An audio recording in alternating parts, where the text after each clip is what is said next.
કેમ છો વિદ્યાર્થી મિત્રો? આજે આપણે ધોરણ 6 વિજ્ઞાન પ્રકરણ 2 સજીવ સૃષ્ટિમાં વિવિધતા આ પ્રકરણનો સંપૂર્ણ સાર આપણે આ વિડીયોમાં જોઈશું. તો ચાલો શરૂઆત કરીએ. વનસ્પતિમાં વિવિધતા. વનસ્પતિઓમાં વિવિધ પ્રકારના લક્ષણો જોવા મળે છે. મુખ્ય વિવિધતા જેમ કે લાંબા અને ટૂંકા છોડ, સખત અને નરમ પ્રકાંડ, વિવિધ આકારના પર્ણો, પર્ણોની જુદી જુદી ગોઠવણી તથા પુષ્પના રંગ, આકાર અને સુગંધમાં ભિન્નતા જોઈ શકો છો. હવે જોઈએ પ્રાણીઓમાં વિવિધતા. પક્ષીનું રહેઠાણ વૃક્ષ. એ વૃક્ષ ઉપર માળો બનાવીને રહે છે. માછલી પાણીમાં રહે છે. દેડકો જમીન તથા પાણી બંને ઉપર રહી શકે છે. હવે જોઈએ અન્ય વિવિધતા જેમ કે જુદા જુદા પ્રકારનો ખોરાક. ચકલી દાણા ચડે છે, પરંતુ બધા જ પક્ષીઓ તો દાણા નથી ચણતા. કુદરતના સફાઈ કામદારો જેવા કે ગીધ, સમડી આ બધા માંસ ઉપર નિર્ભર હોય છે.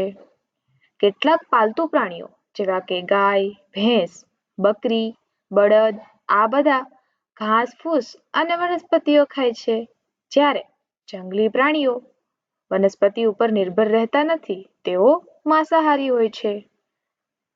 જુદી જુદી ચાલવાની રીત જેમ કે દેડકો કૂદકા મારે છે, માછલી પાણીમાં તરે છે, પક્ષીઓ ઉડે છે અને આપણા જેવા પ્રાણીઓ ચાલે છે. જૈવ વિવિધતા. કોઈ પણ વિસ્તારમાં જોવા મળતી વિવિધ પ્રકારની વનસ્પતિ અને પ્રાણીઓને જૈવ વિવિધતા કહે છે. અગાઉ જોઈ ગયા એ સિવાય વનસ્પતિ અને પ્રાણીઓને વર્ગીકરણ કરવાના બીજા માપદંડ શું હોઈ શકે? જેમ કે પુષ્પોની હાજરી તથા ગેરહાજરી. તેના ઉદાહરણ પુષ્પી અથવા તો અપુષ્પી વનસ્પતિ, કઠણ તથા કુમળું પ્રકાંડ ધરાવતા વૃક્ષ અથવા તો છોડ.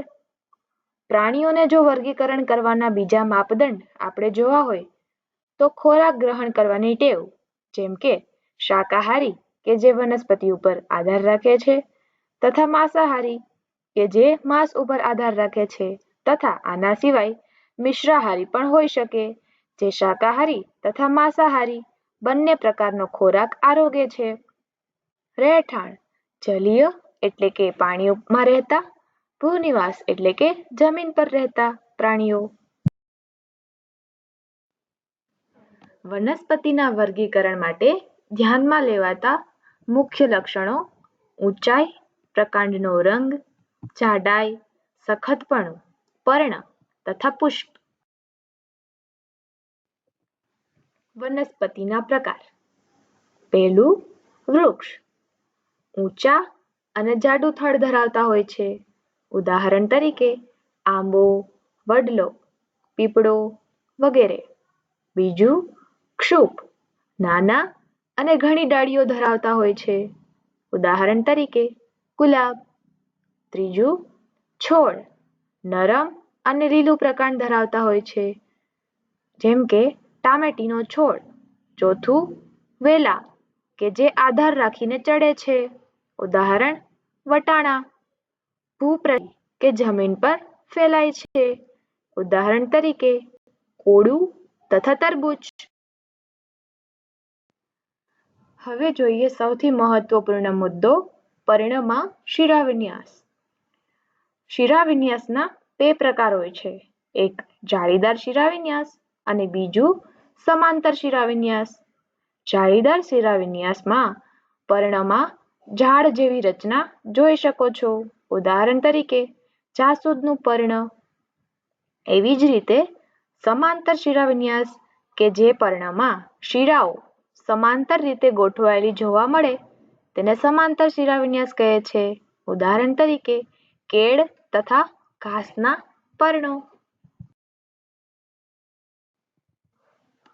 હવે જોઈએ મૂળના પ્રકાર. મૂળના મુખ્યત્વે બે પ્રકાર હોય છે, સોટી મૂળ અને તંતુમય મૂળ. સોટી મૂળ એટલે કે છોડના મૂળમાં એક મુખ્ય મૂળ હોય છે અને સાઈડમાંથી નાના મૂળ તમે જોઈ શકો. ઉદાહરણ તરીકે જાસૂદના છોડનું મૂળ. હવે જોઈએ તંતુમય મૂળ, એટલે કે બધા જ સમાન કદના મૂળ તમને જોવા મળે છે. સોટી મૂળની જેમ કોઈ એક મુખ્ય મૂળ હોય એવું અહીં જોવા મળતું નથી. જેમ કે ઘાસના મૂળ તમે ચિત્રમાં અહીં જોઈ શકો છો. બીજના પ્રકાર મુખ્યત્વે બે હોય છે, એકદળી બીજ અને દ્વિદળી બીજ.